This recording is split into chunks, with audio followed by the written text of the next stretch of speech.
Ce programme est financé par les amis et partenaires du ministère de Joyce Meyer. Et Dieu apprécie quand vous faites la bonne chose au lieu de ce que vous avez envie de faire. Et vous ne recevrez peut-être pas de récompense des gens, mais vous recevrez une récompense de Dieu.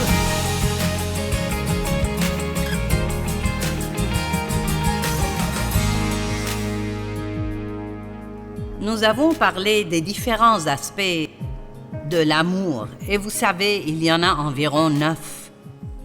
Et dans le message précédent, je n'en ai fait que 2. L'amour est patient, il est plein de bonté. J'essaye de faire comprendre que la chose la plus importante dans notre vie est l'amour. Timothée a déclaré que le but de tous ses enseignements et son instruction était d'amener les gens à s'aimer d'un cœur pur et d'une conscience pure. Et je voudrais juste laisser Dieu m'utiliser pour vous aider à comprendre l'importance de l'amour et combien c'est important de pardonner aux gens.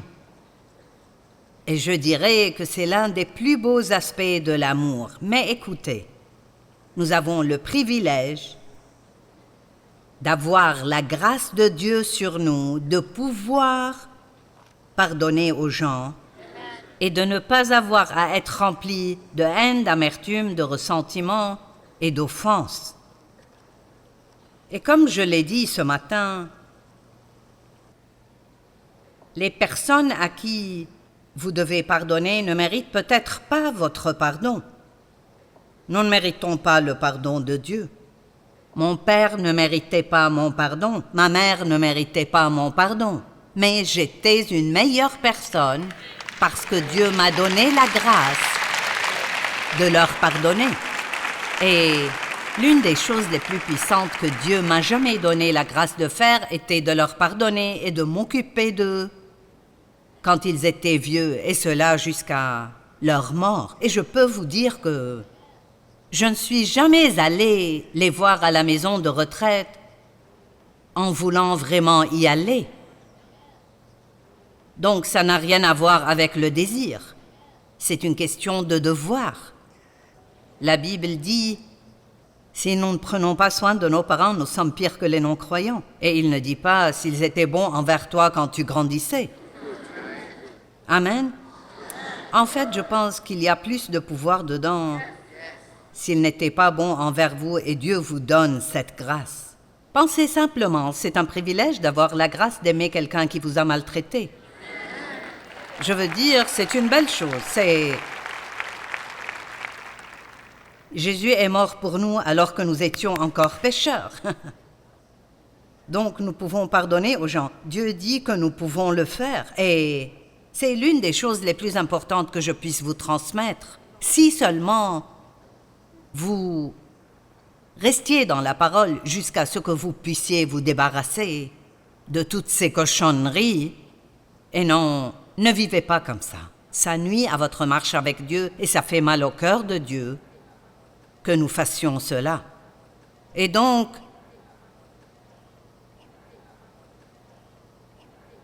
l'amour a de nombreuses facettes,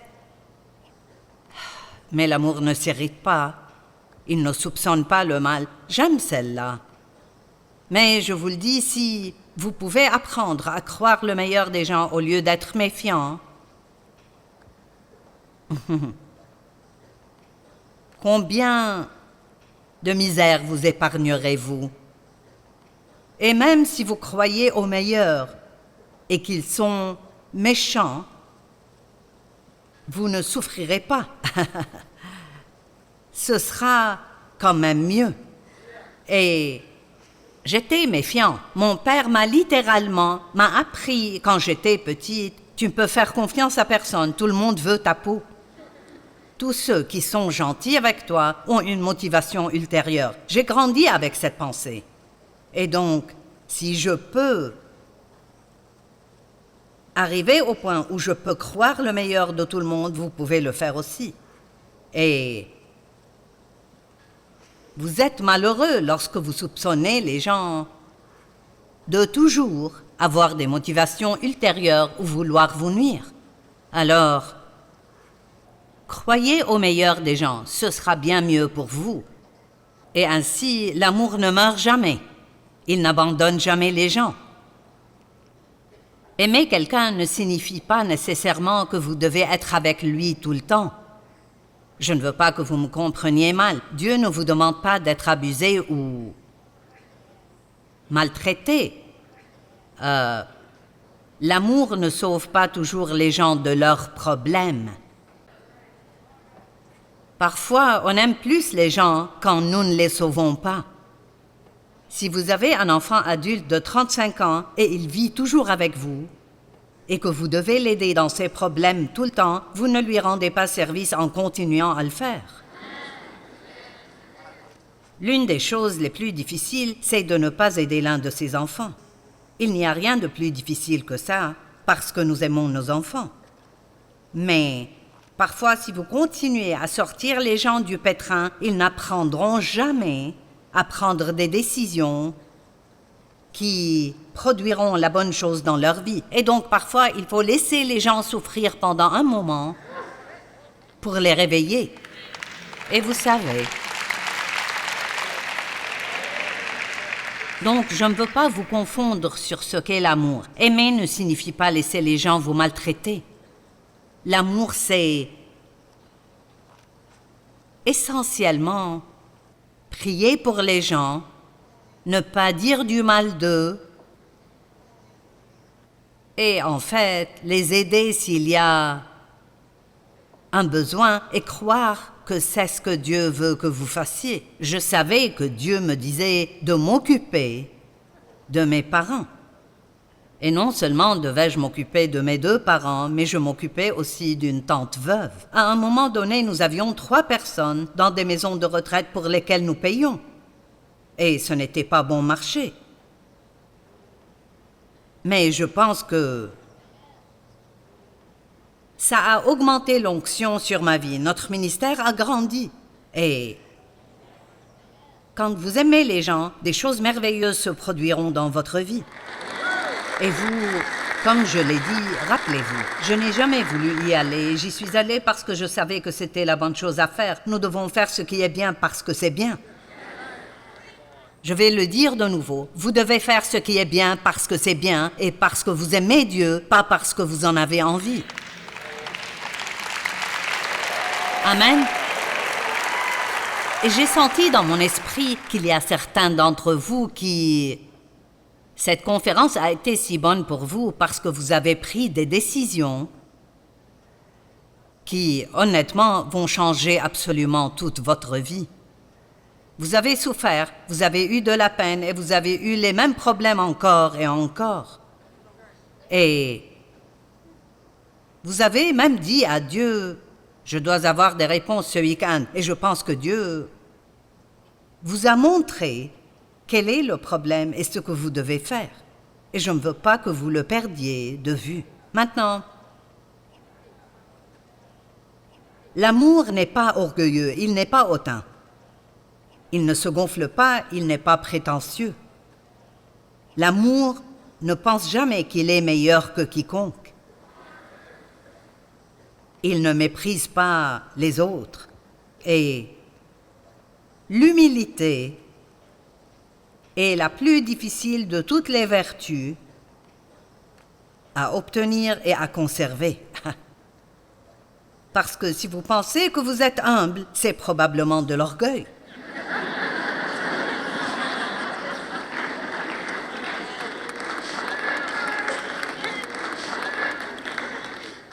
Combien d'entre vous réalisent que l'une des choses les plus importantes est d'être humble? Jésus a dit « Venez à moi, vous tous qui êtes fatigués et courbés sous un fardeau,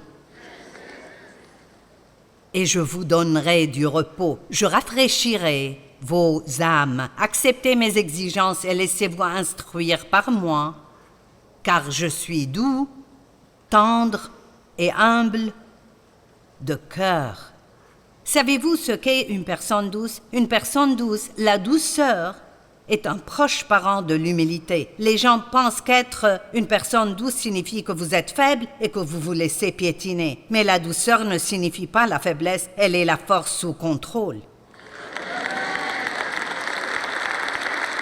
Ça signifie que vous avez le pouvoir de faire quelque chose, mais vous ne croyez pas que Dieu veut que vous le fassiez, alors vous pouvez l'attendre. Jésus a fait preuve de douceur dans le jardin de Gethsémani lorsque les soldats et Judas sont venus le chercher. Et Pierre, le vieux Pierre, actif et à grande gueule, a dégainé son épée et a coupé l'une des oreilles du serviteur. Je suppose que Jésus a dû la remettre à sa place.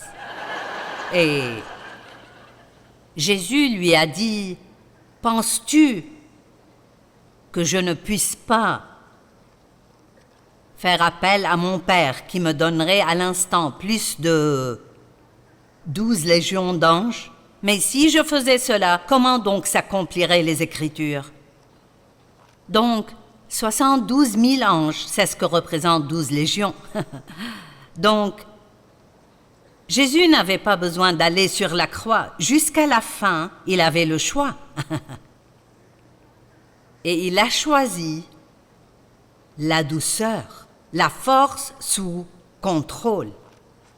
J'ai un message que je vais prêcher bientôt appelé la puissance de la modération. Je pensais à ceci.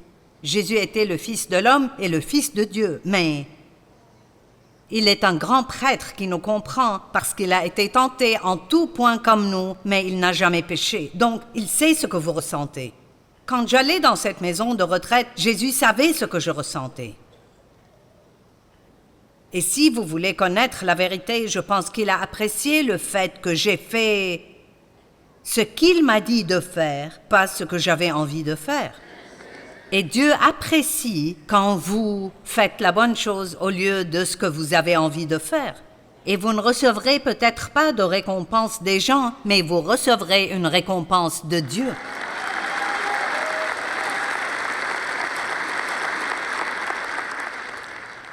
Dans la Bible, Jésus a dit « Je viens bientôt et j'apporte mes récompenses avec moi. » Et donc, ce n'est pas toujours facile de faire ces choses, mais la douceur est une belle chose. Je pense à Jésus et combien cela a dû être dur pour lui lorsqu'il était dans le désert pendant ces 40 jours et le diable le narguait. Il ne faisait que l'exaspérer et il n'avait pas à supporter ça. Il aurait pu simplement le faire expulser de la planète. Et pourtant, c'était nécessaire pour lui de faire cela. Il a été conduit dans le désert par l'Esprit Saint. Le diable ne l'a pas emmené là-bas. Le Saint-Esprit l'a conduit là pour qu'il soit tenté, testé et éprouvé.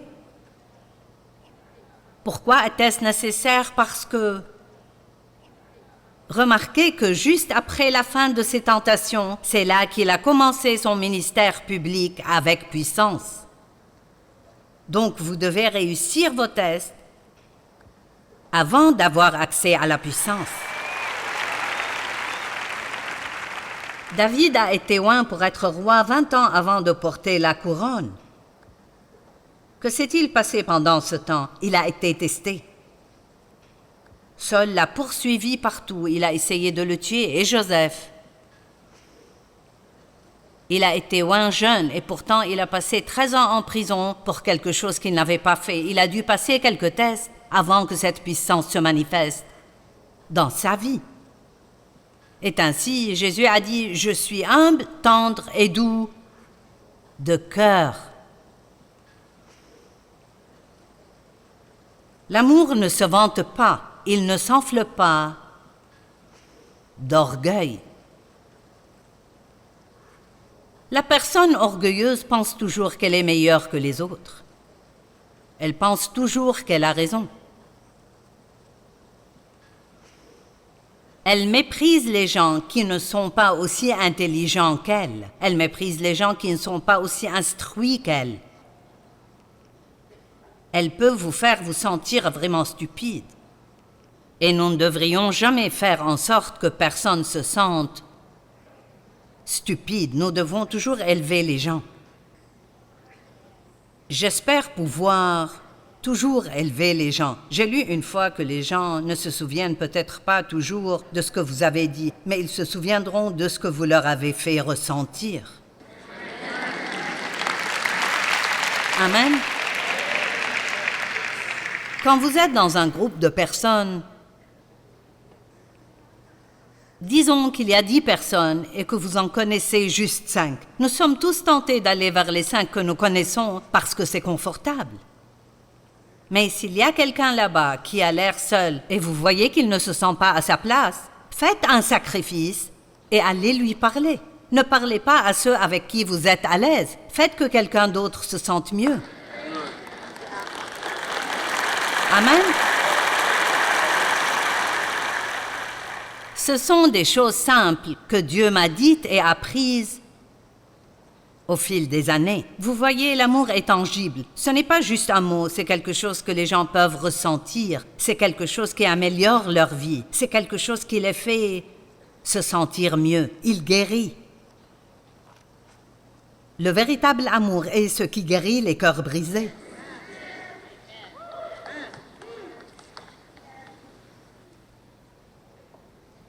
Dave m'aime inconditionnellement.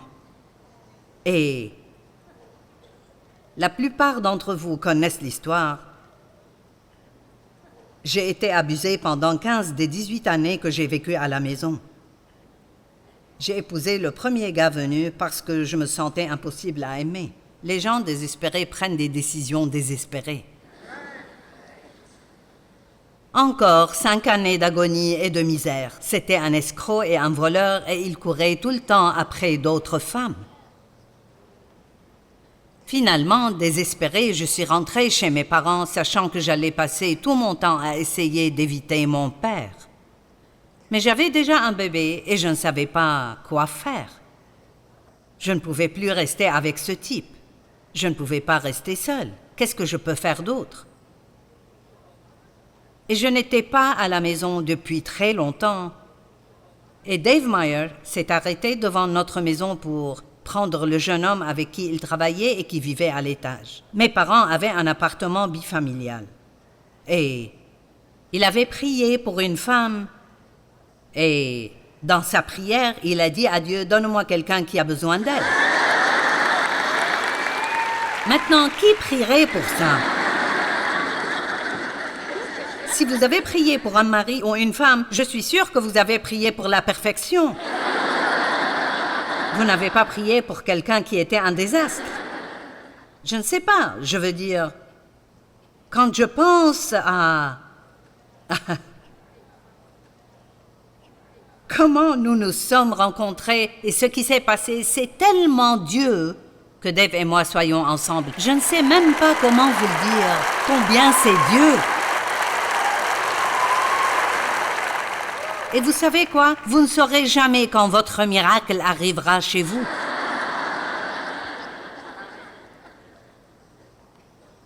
Ouh. Et donc, il a pensé que j'étais mignonne, je portais un short court et je lavais la voiture de ma mère et il m'a dit « Hey, quand tu auras fini de laver cette voiture, tu veux laver la mienne ?» Et j'ai dit « Si tu veux que ta voiture soit lavée, lave-la toi-même. » Et je vous dis la vérité, il a dit que ce jour-là, ce qui s'est passé en lui, c'est la fille qu'il me faut. Maintenant, qu'est-ce qui ne va pas chez toi? Je veux dire, c'était l'une de deux choses. Il était fou ou il était vraiment dirigé par le Saint-Esprit. Nous avons eu 5 rendez-vous et nous nous sommes mariés.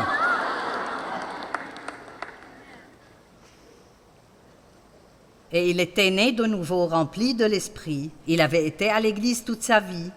Et j'étais cinglée, je veux dire. Maintenant, j'étais née de nouveau quand j'avais 9 ans. Et c'est une bonne chose, sinon je n'aurais jamais survécu mon enfance. Je n'ai jamais vraiment reçu d'éducation par la suite, mais je sais que Dieu a pris soin de moi. Il a pris soin de moi. Il ne m'a pas sorti de cette situation. Il n'a pas répondu à la prière que je priais. Mais je crois que sa volonté a été faite. Il ne m'a pas sorti de là, mais il m'a aidé à m'en sortir. Et savez-vous ce que j'ai eu? J'ai acquis du matériel pour pouvoir vous aider. Alors, écoutez-moi, parfois vous devez souffrir pour traverser certaines choses qui vous donneront l'équipement et l'expérience dont vous aurez besoin pour faire ce que Dieu veut que vous fassiez plus tard dans la vie. Amen.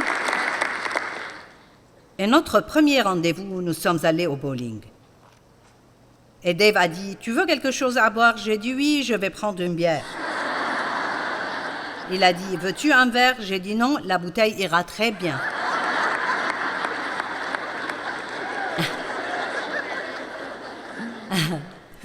Après avoir été marié pendant 3 semaines, il m'a regardé et il m'a dit, « Qu'est-ce qui ne va pas chez toi ?»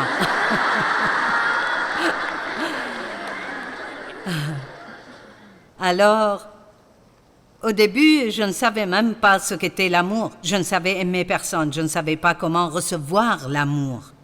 Je ne savais pas ce qu'était l'amour. Mais il m'aimait et l'une des choses qu'il a faites pour moi, et je veux que vous sachiez ça, parce que peut-être que vous êtes marié à quelqu'un qui est vraiment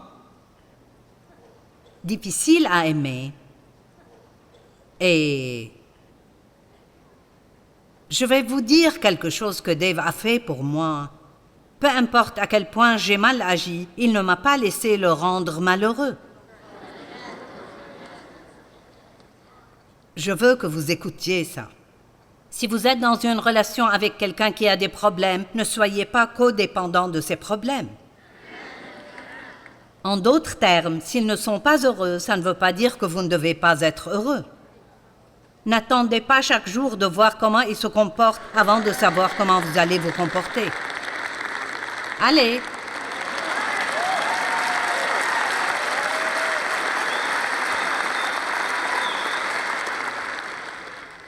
Vous décidez que Jésus est votre joie. Et je me mettais tellement en colère parce que les gens malheureux veulent rendre les autres malheureux. Et je me mettais tellement en colère parce qu'ils restaient toujours heureux. Je pensais, tu ne te soucies pas de la douleur que je ressens. Et puis je m'apitoyais sur mon sort et je boudais dans mon coin. Vous connaissez la routine. Mais finalement, j'ai vu que Dave avait quelque chose que je voulais. Et c'est là que, si vous dépassez cela, vous pouvez vraiment aider quelqu'un. Parce que les gens qui ont été blessés et maltraités n'ont pas toujours besoin d'un sermon, ils ont besoin d'un exemple. Amen. Et nous essayons de dire à tout le monde ce qu'ils doivent faire, mais nous devons leur montrer.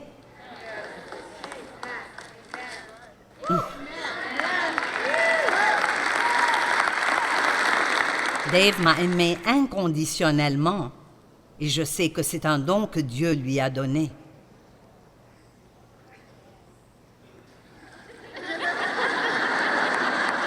Je ne m'aimais même pas moi-même. Je ne sais pas comment quelqu'un d'autre aurait pu m'aimer.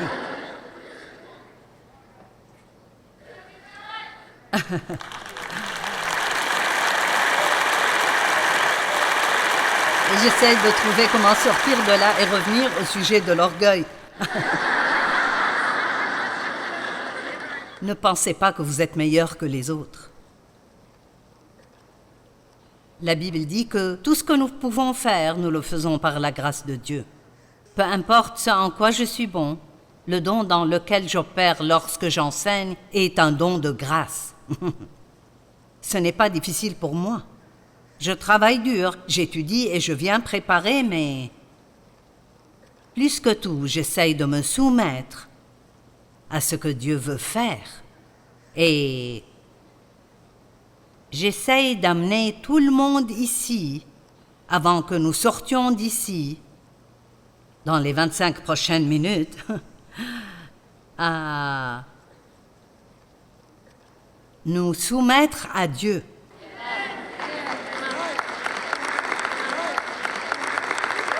Je veux dire, que se passerait-il si vous êtes une femme ou un homme célibataire qui veut se marier et au lieu de prier pour quelqu'un de parfait et de spirituel, vous priez simplement « Dieu, utilise-moi comme tu veux ». Vous n'êtes pas si enthousiasmé par ça.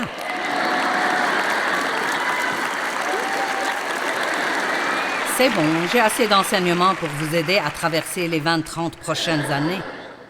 Vous y arriverez.